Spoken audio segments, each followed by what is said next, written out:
further ado, we'll go straight over to Ellen. Thank you very much, everybody.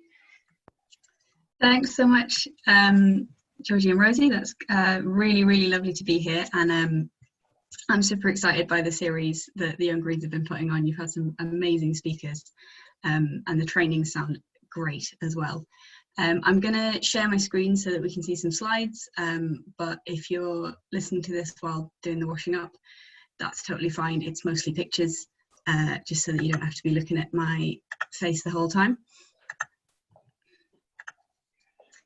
And apologies for the offensively orange background. These are our official brand colours, but I maybe should have done them the other way around. Points for next time. So I'm going to talk to you today about why privatisation is failing, particularly in the coronavirus context. So I'm going to start off by speaking about the sort of three key areas where public ownership is really relevant and important right now. The first of those is the NHS and social care, obviously, and the damage that privatisation has done and that the privatisers' ideology is continuing to do to our coronavirus response. The second is in other key services where the mantra is always heads I win, tails you lose. The private sector will reap the rewards on good days, and then when things go wrong, the government bails them out. And the third is the role of public ownership in managing the decline of certain industries that we might want to see the back of, in particular in the context of a climate emergency. So then I'm going to talk a little bit about how we can use this unique moment in time to push for public ownership of services that would benefit everyone, and the idea of a just recovery and how we can fight for it. And I'll end with a few ways that you can take action today for our public services. So on the NHS, there are a few ways that privatisation has kind of reared its ugly head in our coronavirus response, and some of them are unintuitive. So private hospitals were drafted in to expand the NHS's capacity quite early on, but actually what that means is that we're subsidising their continued operation. So these private hospitals wouldn't actually have any patients and therefore any income at the moment, because they mostly do non-essential operations, and they take patients who, you know, wouldn't necessarily be having those operations during a global pandemic. They don't have a huge amount of ICU capacity, which is the thing that the NHS actually needs for this pandemic anyway. We've also seen private hospital people who work in private hospitals, people who work in private cancer referral units, for example, lobbying quite hard to get NHS patients as a way of reducing pressure on the NHS during the pandemic. Because obviously there is a huge problem with people who have cancer and need treatment, and that treatment is being delayed because anyone who's not a coronavirus patient is being deprioritised by stretched hospitals and stretched NHS. But the real question is, why do we have such reduced capacity in the first place? And the answer to that is decades of cuts and privatisation to our NHS. There's also the historical outsourcing of groups of staff like cleaners, porters and other staff to subsidiary companies. So these are separate companies that are sometimes wholly owned by the NHS Trust, but it means that people who are hired by those companies can be put onto contracts that aren't the central NHS contract, and so their terms and conditions could be different. As Caroline Lucas has pointed out before, the hospitals which have outsourced their cleaning staff have in the past had higher levels of really infectious diseases like MRSA, which is obviously really relevant at the moment. And that's not because outsourced cleaners are bad at their job, it's because presumably private companies can only make a profit out of these operations by cutting corners, so including the hours, the number of staff, the cleaning standards.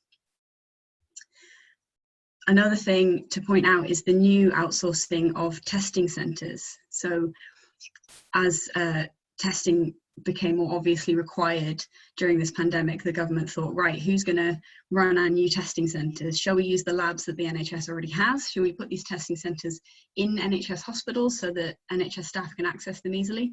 No, let's let an accountancy firm, Deloitte, and let's let the outsourcing companies Serco and Sodexo run these testing centres out of car parks in the middle of nowhere. And of course, Of course, this has gone horribly wrong. Deloitte has lost people's test results.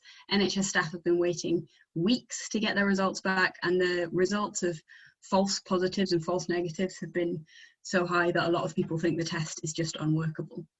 The nearest NHS trust to the Deloitte's testing centre has asked the Department of Health if they could take over the running of the centre themselves, because they just can't be bothered to deal with the mismanagement any longer of the Deloitte Centre.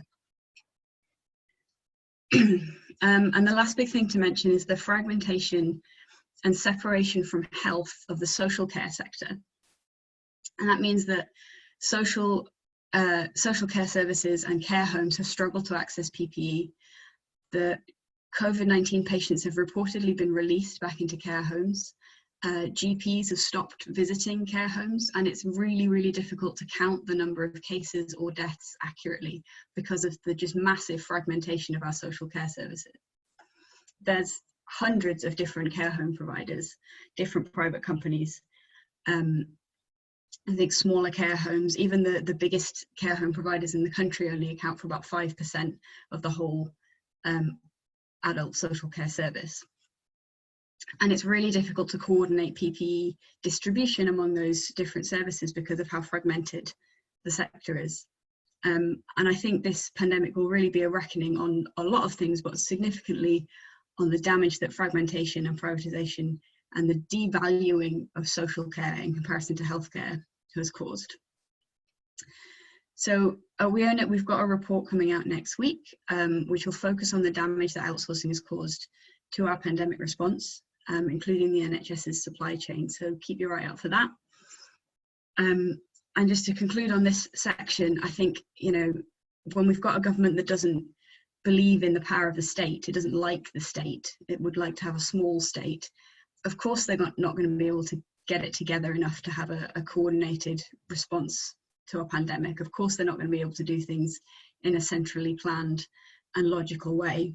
They keep relying on private companies and creating new parallel structures for private companies to operate, even though they already exist in the public sector, and even though these private channels are untested and often really faulty.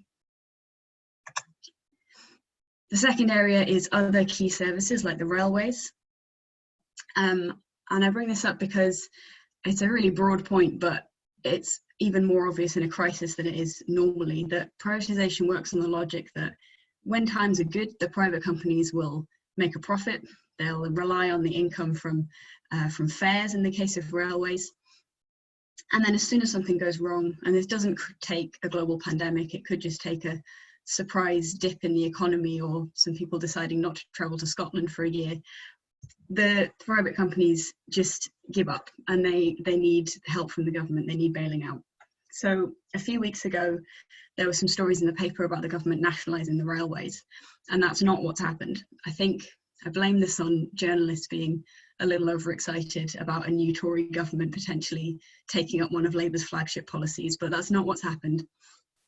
What they've done is actually set up a contract so that private rail operators can continue to have their wages paid and a management fee, but they no longer rely on income from fares because obviously no one's travelling on the railways. So essentially the government's just paying private rail operators to continue operating our railways with no risk. So they get the profit in the good times, they don't have to take the consequences and the risk in the bad times. And this really echoes the privatisation of the NHS and loads of other public services. Private companies don't want the complex patients, the A&E services, the difficult, unprofitable illnesses, but they do want the opportunity to profit from services where they can. And the public will pick up the cost for everything else, including cleaning up the private company's mess when they do things wrong. On the flip side of this, a crisis sometimes shows up when, some public services can really come into their own. And I think parts of the BBC have really come into their own in this pandemic. They've offered services and programming that Netflix could never dream of extremely quickly, and all for the usual price of your license fee, because that's their job. So their job is to inform, educate and entertain as a public service. And that's what they're doing, even though you know, it's definitely true that some reporters and programmes are infuriatingly soft on the government, shall we say, despite continued failings. I think the educational output in particular, the cooking shows, the educational shows, have been really fantastic. They've done local church services on the radio, they've done exercise programming, things to help older people with loneliness, and it's just the kind of thing that you just couldn't expect from a privately run broadcaster. And the last area is this problem of dying industries that maybe need a managed decline in order to combat the climate crisis. So we've all heard the stories of Richard Branson and other airline owners asking for bailouts from governments because of the huge drop in passenger numbers. And I think they're estimating that if things improve, that airlines will get back up to something like 60% of their pre-pandemic traffic by the end of 2020. But do we want that to happen? Do we really want to be bailing out airlines so that they can, you know, ramp up their traffic again? We know that the airline industry contributes massively to climate change, and allowing these industries to continue at the public expense would be a massive waste of money and counterproductive for very obvious reasons. So instead, what a few organisations are calling for is either to attach very stringent conditions to bail out money, so forcing airline companies to reduce traffic, push for a faster and more just transition away from fossil fuels, or buying a controlling stake in the airline so that you can, the people who pay for the bailout via the government can force these airlines to comply with climate targets and to move towards a just transition much faster than a private company would on their own. So that's all about what's gone wrong, but how do we fix it? How can we build a movement to win the world that we want to see? And the Overton window is something that is constantly moving and has been for the past few years, but at the moment I feel like it seems wide open. The rules have just been thrown out. The government has ripped up its own rulebook on fiscal responsibility and has spent billions to rescue businesses and the self-employed. I was asked to speak on how we can build a movement to resist the neoliberal economic order, which is a big ask. But I think that we can use this expansion of possibility that we're all experiencing at the moment to grow the movement. You know, the idea that we don't really know what the future looks like, not just the long-term future, but the medium future as well, means that actually anything is possible in people's imagination. And that can create a space where people will accept much more radical ideas and changes to the way society is run. And also, I think the growth of mutual aid groups around the country who've been providing for vulnerable people where the government and their privatised social services can't, and creating that sense of collective responsibility and community, I think that's a really radical thing that could have a huge effect on how we all think about the role of public services and what our social safety net should look like. So demands are coalescing across the left at the moment for something called a just recovery as we emerge from the pandemic. And this is some lovely art from David Solnit for the 350.org campaign. So they're doing a big international push for a just recovery. Other organisations as well. Green New Deal UK is coordinating a network of coalition allies on this. And I saw the other day, The Leap, Naomi Klein's organisation, has also got a website dedicated to response and recovery and reimagining of society after the pandemic. So at We Own It, we're focusing on demanding, in this vein, a new deal for the NHS. So the NHS is probably the most important public service in the country right now, so it makes sense for us to be focusing our energy there, but it also makes sense for strategic reasons. So people's love for the NHS at the moment is at an all-time high, and the government are going to find it really hard to say no to demands around strengthening and protecting the NHS. But we've still got to work hard to make it happen. So our demands are this. We want to make sure that all staff in the first instance have PPE and the testing that they need. We want to bring all NHS staff back into the NHS family, end outsourcing, bring them all back in-house, and we want to reinstate our NHS as a fully public service as soon as possible. So you can sign a petition with these demands right now. I'll hopefully be able to post a link in the chat very soon. Please do sign that, share it with your friends and family. And the report that I mentioned earlier will be focusing on similar topics, and you'll be able to see that next week. We're also campaigning to protect the NHS from another threat, international trade deals. So I know Nick Dearden from Global Justice Now will be speaking as part of this series very soon, which is really exciting. Definitely recommend tuning in for that. But in brief, and not with any of the expertise that Nick will have, despite repeated promises that the NHS is not on the table in trade deals, it definitely is still at risk from a trade deal. The problem is not so much that the NHS is being sold wholesale to the US, but that the US companies are going to lock in and increase the level of privatisation that already exists in our NHS, and could make it impossible to reverse privatisation in the future. Drug prices are also very much on the table. The US wants to force the NHS to pay more for US-made pharmaceuticals. So what can we do about that? We need legislation that can give stronger protection for the NHS than vague promises by government ministers. And that could come in the form of an amendment to the trade bill, which is currently waiting for a date for its second reading in Parliament. So I'm going to do a quick plug for my trainings. We've got a petition on this too, and I'm also running a series of training sessions on how to lobby your MP to pass this amendment. We're aiming for every MP in the country to have an online meeting with a constituent about this issue. So that means we need to train over 650 people. Today we ran our first 2 trainings, but we've got a bit of a way to go. So sign up if you're interested to one of next week's trainings.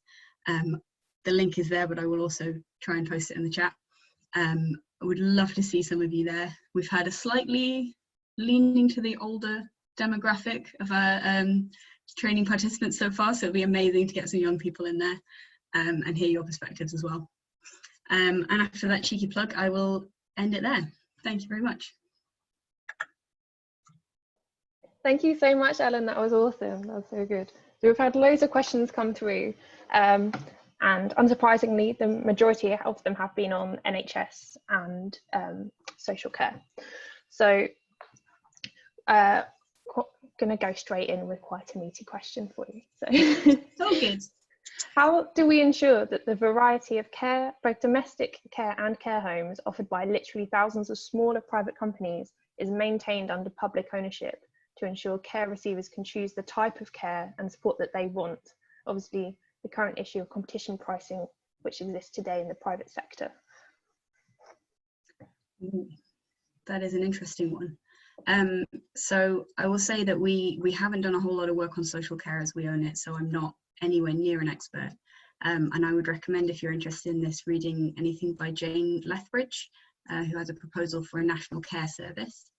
And there's a debate going on in the sort of Protect Our NHS campaign-y community about whether social care needs to be integrated with the health service or whether we need a separate national care service. So that's the sort of the debate happening at the moment. Some people think that integrating social care with health would lead to a sucking away of funds from social care. I don't know the validity of that fear. As I said, I'm not an expert, but I think I'd say on the choice question, it's not necessarily true that public ownership will remove choice. I think you don't have to do public ownership on a sort of really top-down national level. It doesn't have to be one size fits all. And we did a lot of work last year on a report called When We Own It, which doesn't cover social care, but it does cover the idea of how we can make public ownership more democratic and more accountable and more responsive to the needs of people locally, rather than just a one-size-fits-all model. So I'd say, without being an expert at all, I think that is definitely something that we can work out, and that privatisation doesn't have to be really kind of statist and bulky. Brilliant, thank you.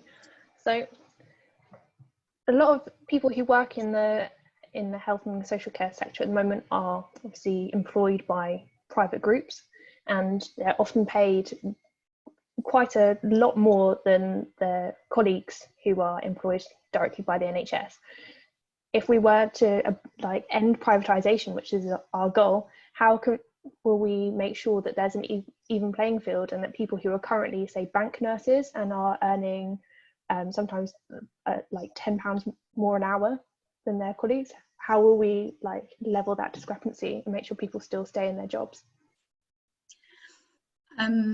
So I think this probably depends on the kind of staff we're talking about. With bank nurses and locum doctors and people who take shifts, as far as I understand it, through those kind of staff banks, there is a public version of those staff banks called NHS Professionals, and it was actually the first campaign that I ran when I joined We Own It, was to stop the privatisation of NHS Professionals.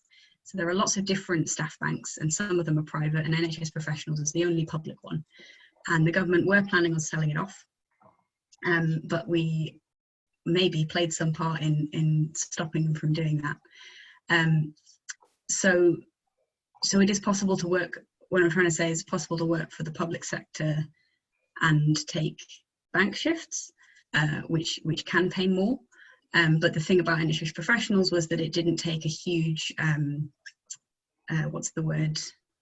Concession? No, a cut of the sort of fee, meaning that NHS trusts had to pay more for their bank staff than they would if it was, sorry, they pay less with NHS Professionals than they would if it was a private bank. But that doesn't quite cover all the staff, so I don't know if that particularly answers the question. I know that doctors, consultants can take on private work as well as working for the NHS, and so I think it's less of a question of whether we can make sure that people get paid the same level, and more that we can stop money from leaking out of the NHS into private companies, and therefore we'd have more funds for the NHS. I'm imagining at the moment our NHS is like a big leaky bucket, and the more water we pour into it, the more money and funding we pour into it. Doesn't really make a difference as long as there are all these private companies poking holes in the side of the bucket and making all that water leak out. You know, we can keep throwing money at it, but basically that money is going to go and line shareholders' pockets. Yeah. Okay, so we've had a few questions about trains. And see, lots of people were excited a few weeks ago when we did all think that we weren't nationalising at least part of the rail service, but of course we weren't really. If we were going to nationalise, what would be your top 3 picks? What would be your priorities for the different services? Love it. Okay. So I think you've got to say the NHS first to fully reinstate our NHS as a public service and end privatisation. That's a bit of a cheat one. Controversially, I would like to put broadband up near the top. I know that was a very divisive policy from Labour at the last election, but actually at the moment, I feel like broadband is pretty much essential, isn't it? A lot of people need a really good connection at home to be able to do their work, and maybe this working from home situation is going to be the new normal for a lot of people in the future. So kids needing to do their schoolwork remotely, all sorts of situations where people actually really do need a good internet connection to do go about their normal lives.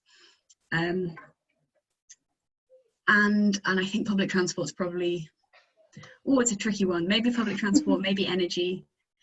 I also have a soft spot for water. I really don't think water should be privatised. I can't choose, I'm sorry. Sausages. Yeah. Okay. Definitely Yeah. sausages next time. Sausages and Greggs. Okay. Yeah. Okay. So it's been pointed out in the chat, and it's pointed out quite often in these similar kind of conversations in the media, that there's a lot of negative economic repercussions, but that's often more of a kind of right-wing scapegoat and kind of a headline grabbing look at the issue rather than actually taking it into detail. But are there any negative economic repercussions of nationalising industries? Interesting question. I think that would depend on how you did it. No one's saying that public ownership is a total panacea that will solve all problems, and it's also not something that will definitely lead to chaos and destruction every time you do it. It's a policy, it's a government policy, it's the same as anything else, and there are ways to implement public ownership that will mean that public services are better for people, more accessible, more universally accessible, And when you make public services more accessible and more usable and cheaper, that improves people's economic prospects, and it means that people can, you know, take the bus into town and get to work every day, and you know, they can access the educational material that they need. And I think the idea of taking one industry and nationalizing it and measuring the effect that that has on GDP is probably quite a narrow way of looking at it. And if you instead think about the benefits that good public services that are really run for people rather than for profit could do for our entire society and therefore our economy as well, I would look at it that way. Cool. So our next question: what's the best thing we can do to support and drive the transformation towards a stronger commons, or towards communal ownership, while we're frozen out of direct state power for the next 5 years? That's Ooh. if the current government is in power for the next 5 years. Wow. What's the best thing we can do to move towards common? Yeah, towards a stronger commons. Ooh. This is getting a little anarchisty now, which I love. I think I might just because I'm biased and I'm quite excited about it at the moment, but I think the mutual aid groups that are springing up everywhere are a fantastic example of like community-based power and therefore common ownership as well. And you know, we could expand on that idea from delivering people's food and prescriptions and walking their dogs and making sure that people have someone to talk to. We could you know, buy tools collectively, or we could set up a repair shop, or we could swap things and we can grow food together, and all of that kind of stuff can come out of these little mutual aid groups in sort of small local areas all around the country. That's not a particularly big, you know, it's not going to cover the entire country potentially, but I'm very excited about the potential for those groups to really like change how we think about community and our sort of collective responsibility towards each other.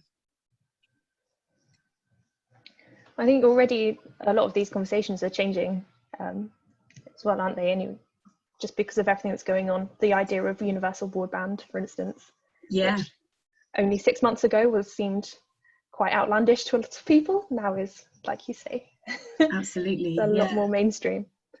So I've got another quite hefty question for you here. Oh, good. Which I'm hoping is going to lead to more anarchy. How can we end the neoliberal order in the timescale left to us by climate change, given the current political landscape? So the size of the Tory majority in the electoral system, the length of time before the next election, and a strongly right-wing popular media. That's the question we all want to know, really. If you can answer it. I wish I had that answer. Oh my gosh, that is mean. No, I'm glad you're thinking big though. That's great. Gosh, I mean, the thing that gives me hope, even when, you know, election defeats happen and Tory majorities happen and climate change keeps continuing, is that, you know, the left and the sort of eco-socialist part of the left in particular has never been bigger and has never been more exciting and more energetic than it is right now. So, you know, no one can predict the future, and I'm not going to try and set out a strategy for overturning the neoliberal economic order right now, but, you know, we can just keep getting bigger, and we're going in the right direction, and I think that's really important to hold on to. Cool. So go back now. You've solved all of our woes, neoliberalism. So a more specific NHS question. Okay. So what is your thought with the CCG management of the NHS? There are lots of CCGs are rated as failing. Would it be better to go back to PCTs or have a complete different management system? So for people who aren't aware of those acronyms, a CCG is a clinical commissioning group, and those replaced primary care trusts. I think this one possibly goes slightly beyond my expertise. I know that the reforms are that the government are pushing and that Simon Stevens is pushing is moving away from a CCG towards, I don't even know what the current acronym is it an ACO or an ICP, larger footprints of sort of centralised NHS trusts with potentially fewer A&E departments around in local areas, and actually, conversely to the name, less accountability for the people who are making those decisions. I have heard it said by people I trust and who know a lot about this that local decision making is best when it comes to the NHS, but obviously, you know, distributing resources and making sure that there's you know, a diversity of treatments available in every local area is really difficult. So I think my inexpert opinion is that there needs to be hospitals close enough to people that will treat people for the majority of the things that they need to be treated for, rather than everyone having to travel hundreds of miles to get specialist treatment. You know, everyone should have access to a GP surgery and an A&E department and geriatric, paediatric care, maternity care, cancer care, etc., etc. I unfortunately don't know what kind of management would lead to that system, but I do know that it means that we need to stop thinking about healthcare as something that has to be rationed and that there's only so much of, and there's a real mindset with the way the reforms are going at the moment about there not being enough healthcare to go around, and we have to ration it and we have to restrict it from people and only allow certain people to access it, and it's really eroding the kind of universality that the NHS is founded on. So I think that's important to keep in mind as well. Sorry, that's not a very impressive answer to the actual question. It sounded good to me. So there's been a few questions and people pointing out that it's at the end of the day, a lot of the negativity towards nationalisation are people not talking about accountability and the democratic aspect of it, and that it people are arguing that it privatisation brings competition and drives a better quality of service and lowers prices for consumers. What can we say as people on the left of these arguments? What can we say to rebut them, change their minds? Yeah. So in a lot of cases, privatisation of public services does not bring more choice to consumers, and it's actually really weird to be thinking about people as consumers in relation to certain public services. You know, you wouldn't say that a child going to school was a consumer of education, but we're maybe getting to the point where people would say that. You know, a patient in a hospital is not a consumer of healthcare, but people do refer to them as customers and consumers. It's gross. And you know, my boss always says in her TV interviews, if you're waiting at a railway station, you don't really want a choice about which brand of train you get on. You just want something to take you from this station to the next station, right? The choice doesn't really come into it. And it's the same with a lot of public services. People want good quality services that is, you know, that's going to do what it's supposed to do and not cost them an arm and a leg. And that's what public ownership can bring, especially if it comes with the democratic and the accountability sort of mechanisms that we set out in our report last year, which, you know, you can do on a local level or a national level if the political will is there. But with privatisation, you're only accountable to the shareholders, and your shareholders will do what the customer wants if they think that will be good for their bottom line, but not otherwise. Cool, thank you. So in the first slide you had, it mentioned UBS, and so that's Universal Basic Services. That's a term that maybe not everyone's come across. I know Universal Basic Income has like really exploded in people's imaginations over the past few weeks, especially. Could you perhaps explain a little bit more about what Universal Basic Services are, and National Food Service perhaps as well? Yeah, I've had a long day and was supposed to remove that line from the first slide because I didn't cover it. This is a slightly modified set of slides from a talk I did last week. But Universal Basic Services is often talked about in opposition to Universal Basic Income, like the alternative ideas. But I actually think that the ideal would be to have some sort of amalgamation of the two. And you don't need to think about them in competition with one another. So if universal basic income is about paying everyone a certain amount of money so that they can use that to raise their living standards, universal basic services is about providing basic public services to everyone universally for free.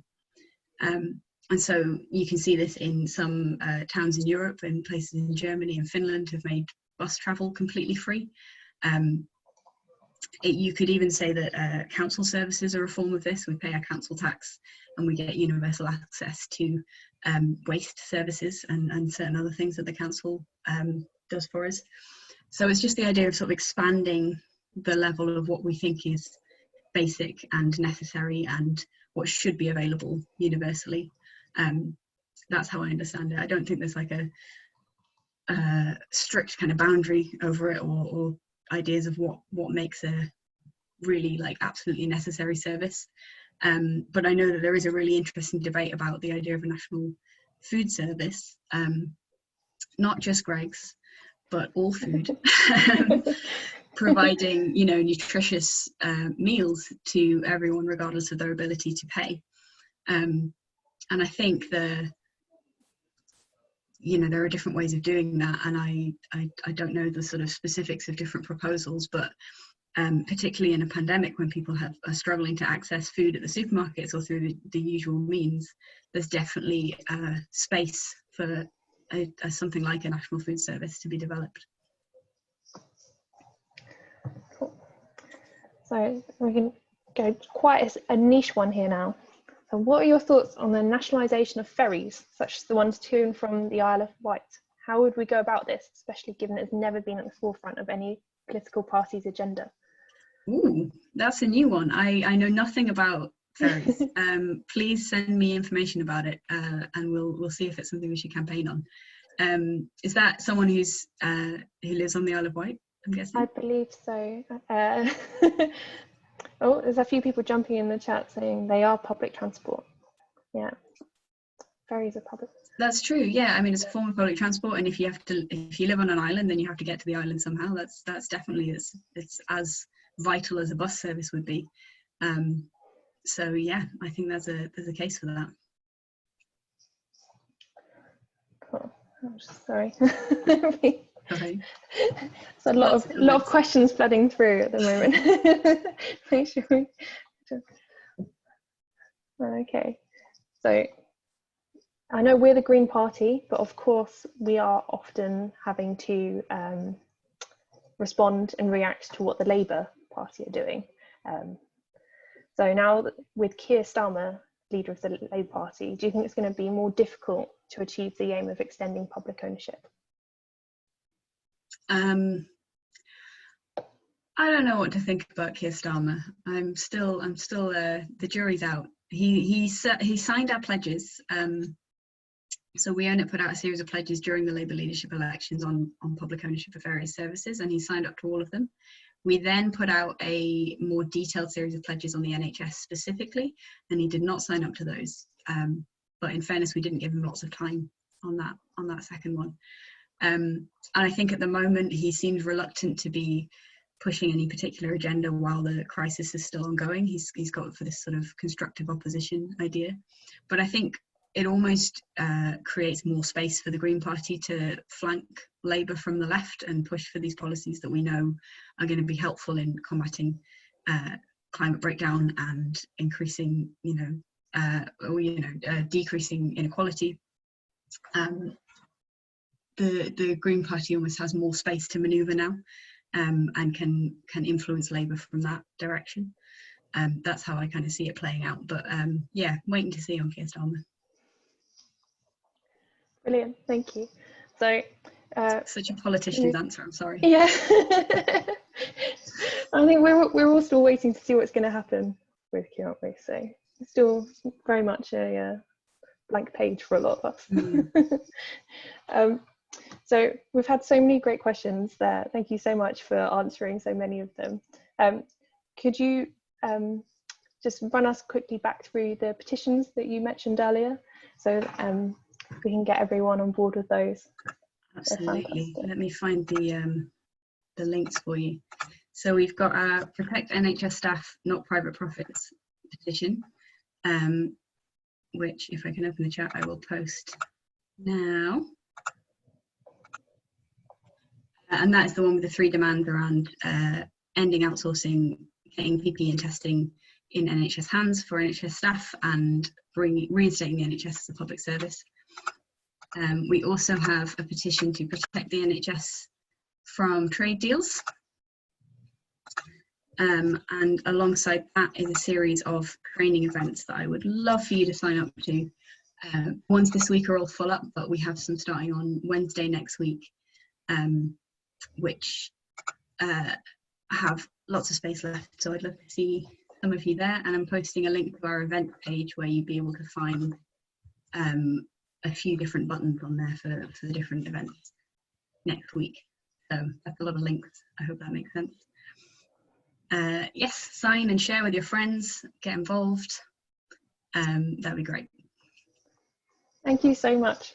That was fantastic. And yeah, we would really encourage everyone to sign up for those training events and to sign those petitions. And while we've got you clicking on all these links and looking at all of these, we have some of our own as well to share with you. So see, we've had this amazing talk this evening. This is the kind of second half of our huge range of series that we've been political education talks we've been doing during lockdown.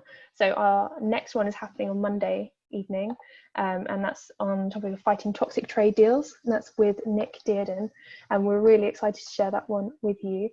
So I'm going to put a link in the chat now as well, so you can I've got a little click to tweet, so if you click this, as Rosie likes to say, it's kind of putting words in your mouth, so it'll be a tweet pre-filled out for you that you can send out, just saying how amazing this talk was with Ellen, and that you're excited to sign up for our talk on Monday. And put that in the chat for you as well. We have also got some amazing training sessions coming up, which are just for Young Green. So obviously these talks we're doing are open to everybody, but we have also got some exclusive training sessions which are just for Young Green members. So there's quite a few of you on this call who came along to our one with Natalie Bennett a few weeks ago on press and media training. We've got 3 more events coming up. The first of these next 3 is on Saturday this weekend. So I'm going to put all the links in for you now as well. So we've got a session on digital organising, a session on election campaigns, and a session on campaigns training as well. So these would all be fantastic if you are a organiser of a group or society or your local party and you want to know how to get more involved and how to really ramp up what your team is doing. Really encourage you all to come along to these, but these are only open to Young Greens members. So if you need another incentive to sign up and get more involved, here is one for you now. I'm just going to pass over to Rosie as well, because I've now been talking quite a long time. Okay, to Rosie. Thanks so much, Georgine. Thank you, Ellen. It was just incredible to have you. So yeah, once again, all kind of webcam applause. I don't know how you do that. Yeah, it was so wonderful to have you, and like so informative, so much information there. Again, like my notes are messy. I'm not sure what others look like, but it was terrific. And yeah, like as we were saying, that these have just been so inspiring to all of us as well, and we really want to keep them going. So if you can help support this project and continue, we don't know how long we'll be here, but we intend to be running these like once, twice a week, continuing, and to elaborate on our training program that we've only just begun. So if you can support this project, if you can make it go further, if you can help us reach more people, please do. Georgie is just about to stick a link in the chat, I think, a final one. It's £2 or £3 a month. We'll like really make this go further. We want to expand on our webinar services. We want to be able to promote these online. We want to, and also we want to start building a base so that we can really get to work as soon as we're all allowed out. So yeah, we'd really appreciate that, and thank you very much. It's always such a pleasure and wonderful to have you all here.